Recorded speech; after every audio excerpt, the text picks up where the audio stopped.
Muy buenas tardes a todos y bienvenidos a Derecho Procesal Civil y Comercial. En este video vamos a conversar algunos aspectos trascendentes del beneficio de litigar sin gastos, institución sobre la cual confluyen dos temas muy trascendentes que ya hemos visto. Uno es el acceso a la justicia y el otro son las obligaciones de las partes, puesto que tiene su efecto principal sobre la obligación de pagar costas al finalizar el proceso. Comencemos. En otra oportunidad vimos que el acceso a la justicia encuentra diversas barreras y que la principal es la de tipo económico, que junto con la distancia y las barreras de tipo cultural impiden un acceso igualitario al servicio de justicia. En este contexto, una de las herramientas que el Estado utiliza para solventar los obstáculos de tipo económico es el beneficio de litigar sin gastos. Con el beneficio de litigar sin gastos, lo que pretende el Estado es garantizar no solamente el ingreso, sino la permanencia en el sistema judicial y con ello la defensa en juicio de la persona y sus derechos. Su fundamento directo lo encontramos en el principio de igualdad real de oportunidades y de trato consagrado en nuestra Constitución Nacional.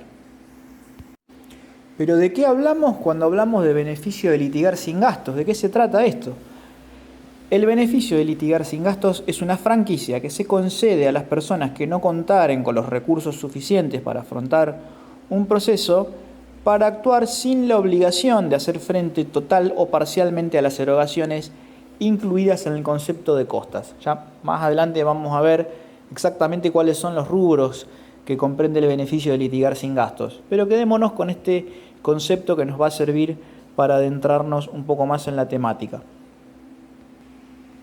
Vamos a dividir la exposición en lo que tiene que ver con los conceptos fundamentales y luego analizaremos el procedimiento hasta el dictado de la sentencia concediendo o rechazando el beneficio, sus alcances y las vías de impugnación.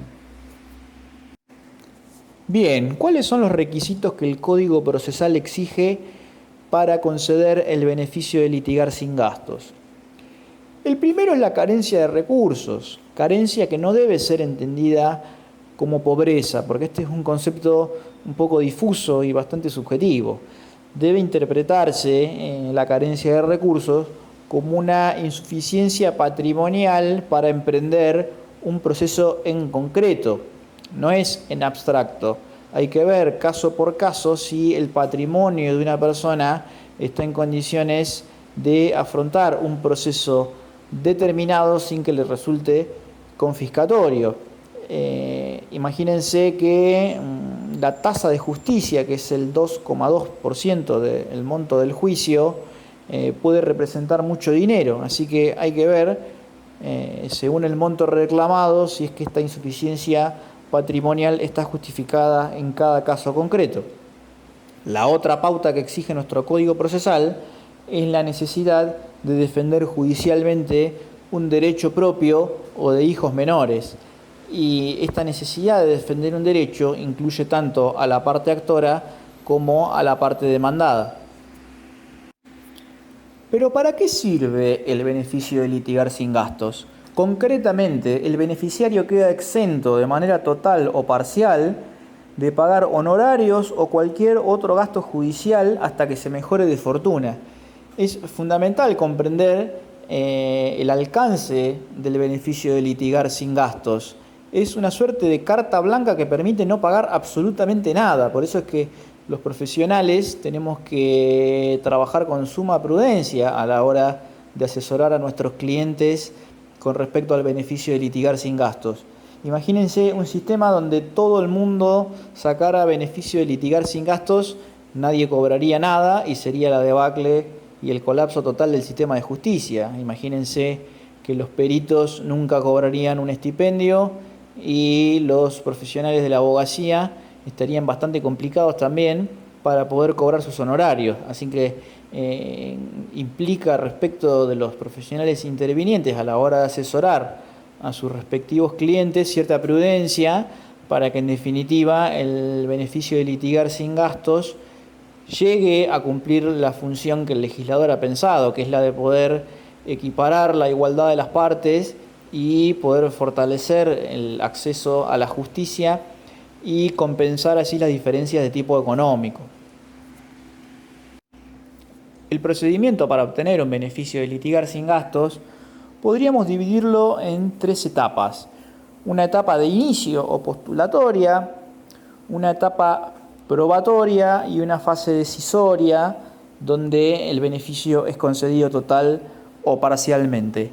Dentro de la etapa postulatoria vamos a ver cuáles son los requisitos de la solicitud, los momentos en los que puede plantearse y ver si es necesario o no citar a la contraria.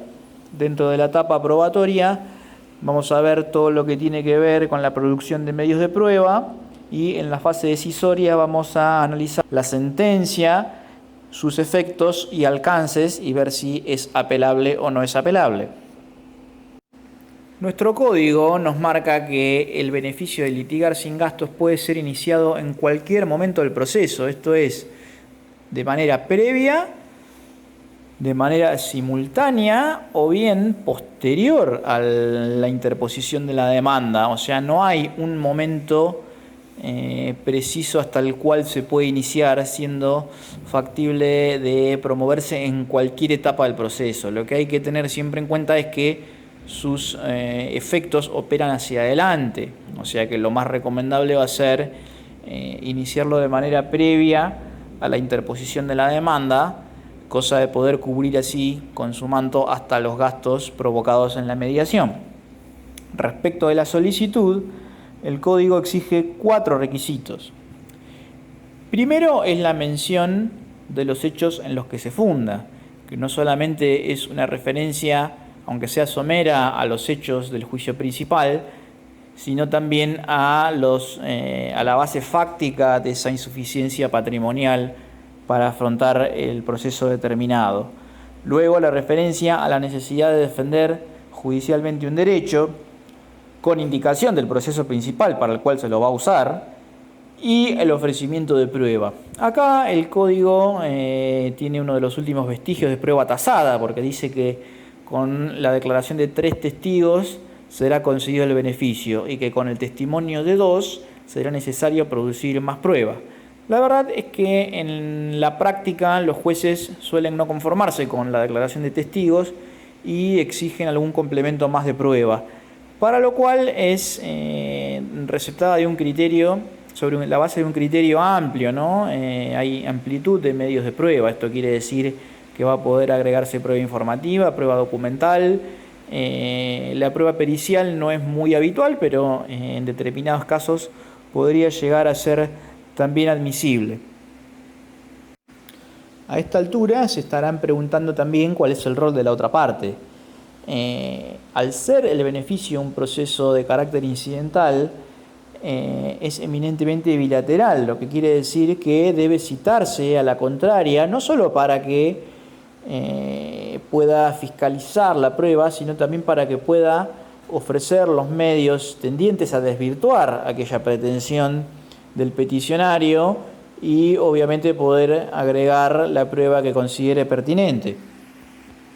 De tal suerte que presentada la solicitud, el juez en el primer despacho proveerá la prueba y fijará fecha de audiencia a la cual también se debe citar a la parte contraria, esto conforme el artículo 80. Otra circunstancia a tener en cuenta es que la mera solicitud implica su concesión provisional y esto lo llamamos en el artículo 83, o sea que el peticionario desde el primer momento que solicita el beneficio ya exento de manera provisoria de afrontar las costas y gastos del proceso, lo que implica que no va a pagar tasa ni sobretasa de justicia ni del beneficio ni del juicio principal ya desde el arranque. Adentrándonos en la fase probatoria, habíamos señalado ya que el beneficio de litigar sin gastos es un proceso incidental, de tal suerte que nos va a remitir a las reglas de los artículos 181 y siguientes de nuestro código. Concretamente, el juez fijará audiencia dentro de los 3 días, citando a los testigos, y adoptará las medidas necesarias para el diligenciamiento de la prueba que no deba recibirse en dicha audiencia. Nos referimos concretamente a la prueba de informes y eventualmente, si es necesario producir alguna pericia, se va a hacer a través de un perito único de oficio. No se admitirán más de 5 testigos y es importante remarcar que en esto nuestro código se separa del Código Procesal Nacional, que permite la declaración por escrito. En provincia de Buenos Aires, la declaración de los testigos se produce en una audiencia en la que obviamente puede participar la otra parte haciendo preguntas y convocando a sus propios testigos, ¿no? Siempre hay que recordar ese carácter bilateral del beneficio de litigar sin gastos. Ya sobre el final del procedimiento probatorio encontramos unos alegatos que son característicos del beneficio de litigar sin gastos, ya que no se encuentran en ningún otro procedimiento incidental. El código dice que se le dará vista a las partes una vez producida la prueba para que realicen las manifestaciones que estimen pertinentes. Esto es lisa y llanamente un plazo para alegar, que va a ser de 5 días comunes. Hay que tener cuidado porque esta vista queda notificada por Ministerio de la Ley conforme la regla del 133 de nuestro código. Que el plazo sea común significa que vence para ambas partes el mismo día. Si bien en abstracto parece algo un poco extraño, se fundamenta en el sentido común, ya que si corriera individualmente, presentado el alegato del actor, el demandado podría leerlo y construir el suyo sobre la base de este. En cambio, el código, para igualar, lo que hace es darle la posibilidad de que ambos lo presenten a último momento y no leerse los alegatos entre sí. Esto en la práctica va a hacer que el peticionario tenga mucho más tiempo para alegar, por lo menos 10 días. Llegamos así al dictado de la sentencia. Presentados los alegatos o vencido el plazo para hacerlo, el juez debe dictar una resolución interlocutoria acordando el beneficio total o parcialmente o bien rechazándolo. Esto conforme al artículo 81 de nuestro Código Procesal.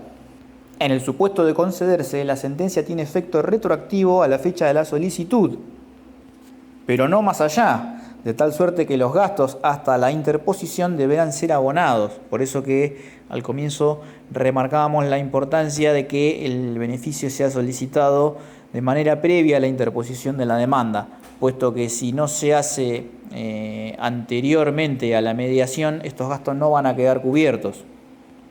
Por su parte, es importante destacar que la sentencia dictada en el beneficio de litigar sin gastos no causa estado. Esto quiere decir que puede ser modificada si es que se modifican las circunstancias de hecho. Ya vamos a ver que si el beneficiario mejora de fortuna, se le cae el beneficio, y si en un principio no le dieron el beneficio y cae en una insuficiencia patrimonial, puede obtenerlo, pero siempre hay que tener en claro que opera hacia adelante y no cubre los gastos generados anteriormente a la solicitud. La sentencia va a ser apelable. Obviamente, como hablamos de un proceso incidental, va a ser apelable en relación, conforme al artículo 243. Pero tiene una característica propia del beneficio, que en caso de ser favorable al peticionario, el recurso procede con efecto no suspensivo. Esto es para que hasta tanto se resuelva el recurso, el beneficiario pueda gozar de la franquicia. Ahora bien, si el beneficio ha sido denegado, digamos que revive la regla de que el recurso es suspensivo, o sea que aquella sentencia que lo denegó no va a cobrar virtualidad hasta que la Cámara resuelva el recurso o bien que la sentencia quede firme por no apelarse. Cuando explicamos para qué servía el beneficio de litigar sin gastos, dijimos que el beneficiario quedaba exento de manera total o parcial del pago de costas o gastos judiciales y quedamos ver concretamente cuáles eran los gastos de los cuales quedaba exento. Así que ahora vamos a hacer un somero repaso por alguna de las exenciones que el código prevé para el que ha obtenido un beneficio de litigar sin gastos. Primero, no paga tasa de justicia ni sobretasa. Queda exento también de pagar tasas por expedición de informes. Recuerden que el registro de la propiedad, por ejemplo, cobra una tasa por expedir informe de dominio o informe de inhibición general de bienes. Lo mismo que hace el registro de la propiedad automotor y otros tantos entes que cobran un precio por otorgar estos informes. La concesión del beneficio hace que el beneficiario quede exento de pagar estos sellados. No paga tampoco publicación de edictos. Está exento de pagar el famoso anticipo para gastos que suelen solicitar los peritos. No paga contracautela en materia de medidas cautelares, si bien la práctica judicial ha hecho que se los obligue a prestar caución juratoria, pero ciertamente no pagan ningún tipo de contracautela. Está exento también del depósito, recurso de inaplicabilidad de la ley, y accede al derecho a ser patrocinado por un defensor oficial. Acá es importante remarcar que el que ha obtenido un beneficio de litigar sin gastos no está obligado a usar el defensor oficial en su defensa. Bien puede contratar un abogado de la matrícula, con las limitaciones que ahora vamos a ver en cuanto al cobro de honorarios. Pero digamos que no necesariamente el que obtiene un beneficio está patrocinado por el defensor oficial. Es válido también que pueda contratar un abogado de su confianza. Si tuviera ganas de actuar mediante la figura del mandato, puede otorgar también un poder mediante un acta otorgada ante el secretario. Esta también es una ventaja importante, dado que si quisiera otorgar un poder por instrumento público, debiera hacerlo en situaciones normales ante un escribano. El código da la posibilidad de hacerlo directamente ante el secretario del juzgado, que es el actuario. Y si fuera condenado en costas, no paga ningún tipo de honorarios a nadie. O sea, esto es importante remarcarlo, porque no paga ningún tipo de honorarios, ni a peritos, ni el del mediador, ni a los abogados. Si fue condenado en costas, no paga absolutamente nada a nadie. No es difícil percibir la injusticia que porta esto que acabamos de describir respecto de su propio abogado. Entonces, esto también está regulado por el código. ¿Qué pasa entonces con los honorarios de su propio abogado? Si el beneficiario es derrotado, no le paga absolutamente nada a nadie, ni siquiera a su propio abogado. Pero si gana el juicio, el abogado debe cobrarle los honorarios regulados a la contraparte que ha sido derrotada. Opcionalmente puede reclamar a su propio cliente, pero hasta 1/3 de lo que reciba como indemnización. Semejante circunstancia puede ocurrir ante un caso de condena en costas por su orden. En este caso, también el abogado va a poder cobrar a su cliente beneficiario del beneficio de litigar sin gastos hasta 1/3 de lo que reciba como indemnización. Esto lo encontramos en nuestro código, en el artículo 85, que nos remite al artículo 84. En el artículo 86 encontramos la posibilidad de extender el beneficio de litigar sin gastos a otros procesos, pero la norma nos pide que sea con citación de la contraparte y bajo el mismo procedimiento. Anteriormente habíamos hablado de que el beneficio no causa estado y que la mejora de fortuna puede hacer que el beneficio se caiga y revivan esas obligaciones de pagar costas y gastos del proceso. Ahora hay que hacer algunas aclaraciones de lo que significa mejorar de fortuna. Rápidamente uno podría pensar que ganar el juicio implica una mejora de esa situación patrimonial del beneficiario. Pero esto no es así, porque en realidad las indemnizaciones lo que pretenden es restablecer el status quo anterior a la promoción del juicio, equilibrando patrimonialmente al que ha sufrido un menoscabo, y esto no necesariamente implica una ganancia extraordinaria o una mejora de fortuna. ¿Qué quiere decir entonces mejora de fortuna? Esto es que aquella insuficiencia de recursos haya desaparecido. Como ejemplo pueden darse el cobro de herencias, una mejora sustancial en los ingresos, ya sea porque la persona ha sido ascendida en su trabajo o ha conseguido un empleo que le permite un nivel de vida mejor, donaciones, haber recibido algún legado, etcétera, etcétera. Y con esto hemos llegado al final del video, así que muchas gracias. Por favor, no duden en consultarnos si es que tienen alguna inquietud.